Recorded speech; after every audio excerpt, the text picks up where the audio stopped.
تھے ریلوے میں، وہ آئے تھے تو انہوں نے فون کیا، سوامی جی میں آپ سے ملنا چاہتا ہوں. میں نے کہا میں اس جانسن گنج محلے میں ہوں، میں آ جاتا ہوں. سبزی منڈی میں رہتے تھے، جانسن گنج کے بغل میں سبزی منڈی ہے. میں ان کی طرف جب مڑا تو ایک گلی ہے اب شاہ گنج سبزی منڈی میں، وہ اب الیکٹرانک مارکیٹ ہو گئی ہے، اس میں آگے چل کر کے سوداگر کی مسجد آج بھی ہے پڑتی. سوداگر کی مسجد کے سامنے چوڑی کی دکان تھی، اوپر چھجے پر ایک مسلم سجن ایک کانچ کے گلاس میں کلی کر رہے تھے. میں انہی کپڑوں میں تھا، تھوڑی دور ایک 50 گز دور رہ گیا، انہوں نے ہم کو دیکھا، ہم نے ان کو دیکھا اور جب تھوڑا اور نزدیک گیا تو انہوں نے کلی کرنا روک دیا. میں نے سوچا کہ انہوں نے اس لیے روک دیا ہے کہ کلا تھوکیں گے تو چھیٹ پڑ جائے گی. اور سوداگر کی مسجد یعنی انہی کے مکان کے ٹھیک بغل سے اونچائی سے راستہ تھا سید اکرام حسین کے گھر جانے کا. تو جیسے ہی میں ادھر سے مڑا اس کے نیچے آیا، انہوں نے میرے اوپر پورا تھوک دیا. وہ پان کی کلی تھی، میرے سارے کپڑے خراب ہو گئے. میں اکرام حسین کے یہاں گیا، وہاں سے مستقل سے 200-300 میٹر دور ان کا گھر تھا. ہم نے اکرام کو آواز دی، ہم نے کہا اکرام پانی لے آؤ. تو وہ آئے، کہنے لگا یہ وہ ہم کو ترپاٹھی جی کہتے تھے، ترپاٹھی جی یہ کیسے ہو گیا؟ میں نے کہا کہ ایسا ہے، وہ سوداگر کی مسجد کے سامنے جو چوڑی کی دکان ہے اوپر انہوں نے کہا کہ آپ نے کچھ کہا نہیں. میں نے کہا اگر مار کھانا ہوتا تو کہتے، اسی لیے تو انہوں نے کہا کیا تھا. تو کہنے کا مطلب یہ کہ ایک حضرت محمد صلی اللہ علیہ وسلم جو اپنے اوپر کوڑا پھینکنے والی کا حال چال لینے گئے، اور دوسرے وہ سجن جنہوں نے مجھے یہ سمجھ کر کے کہ غیر مسلمان ہے میرے اوپر پان کا کلی ٹھوک دی. تو ایسے لوگ نادانی سے ایسے لوگوں کو معاف کر دینا چاہیے. پہلے میں نے ضرور یہ سمجھا تھا کہ یہی اسلام ہے.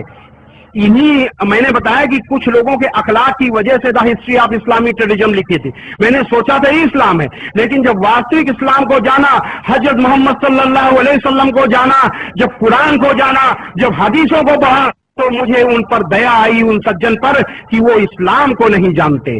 ایسے لوگوں کو معاف کر دینا چاہیے. تو کہنے کا مطلب یہ ہے کہ اس طریقے کے لوگ حضرت محمد صلی اللہ علیہ وسلم کی کتھنی اور کرنی دونوں کے خلاف کام کرتے ہیں. میں سمجھتا ہوں کہ آپ کی کتھنی اور کرنی کے حساب سے اگر دنیا چلے تو ساری دنیا میں امن چین ہو جائے. اس سے بڑا ستیہ دھرم، اس سے بڑی انسانیت اور کوئی ہو ہی نہیں سکتی. جتنی کی بڑی انسانیت اسلام میں موجود ہے، حضرت محمد صلی اللہ علیہ وسلم کی کتھنی اور کرنی میں موجود ہے. ایک بار میں اپنے ہندو بھائیوں کو بتاؤں کہ ایک بار حضرت محمد صلی اللہ علیہ وسلم سے ایک سجن نے کہا کہ اے اللہ کے رسول، اپنے ویرودھیوں کے لیے بد دعا کیجئے اور ان پر لعنت بھیجئے. اللہ کے رسول صلی اللہ علیہ وسلم نے کہا کہ مجھے اللہ نے کسی کے لیے بد دعا دینے کے لیے، کسی پر لعنت بھیجنے کے لیے نہیں بھیجا، رحمت کے لیے بھیجا ہے. اور قرآن مجید میں اللہ کا آدیش موجود تھا. قرآن مجید کی سورہ 21 آیت نمبر 107 میں ہے کہ اے محمد، ہم نے تم کو ساری دنیا کے لیے رحمت بنا کر بھیجا ہے، کیول مسلمانوں کے لیے نہیں، ساری دنیا کے لیے رحمت یعنی دیالو بنا کر بھیجا ہے. اللہ کے رسول صلی اللہ علیہ وسلم قرآن کو اپنے کرموں میں اتار چکے تھے، اسی کے حساب سے چل رہے تھے. آپ نے فرمایا کہ مجھے کسی کے لیے بد دعا دینے کے لیے، کسی کے لیے لعنت بھیجنے کے لیے نہیں، بلکہ دیا کے لیے بھیجا گیا ہے. ایک بار آپ نے فرمایا کہ اپنے بھائی کے لیے چاہے وہ ظالم ہو یا اپنے بھائی کی مدد کرو، چاہے وہ ظالم ہو یا مظلوم. آپ سے پوچھا گیا اے اللہ کے رسول، اگر میرا بھائی مظلوم ہے تو ہم اس کی مدد کرنا جانتے ہیں، لیکن اگر وہ ظالم ہو جائے تو کس طریقے سے مدد کرے؟ آپ بتائیے. آپ کا حکم ہے، آپ کا حکم سراخوں پر، لیکن بتائیے کہ کس طریقے سے اس کی مدد کرے. آپ نے فرمایا اس ظالم کے ہاتھ پکڑ لو، یعنی اس کو جرم کرنے سے روک لو اور اس کو دوزخ کی آگ سے بچا لو، یہ اس کی مدد کرو. یہ تھے اللہ کے رسول صلی اللہ علیہ وسلم. آپ نے ایک بار فرمایا، میں اگر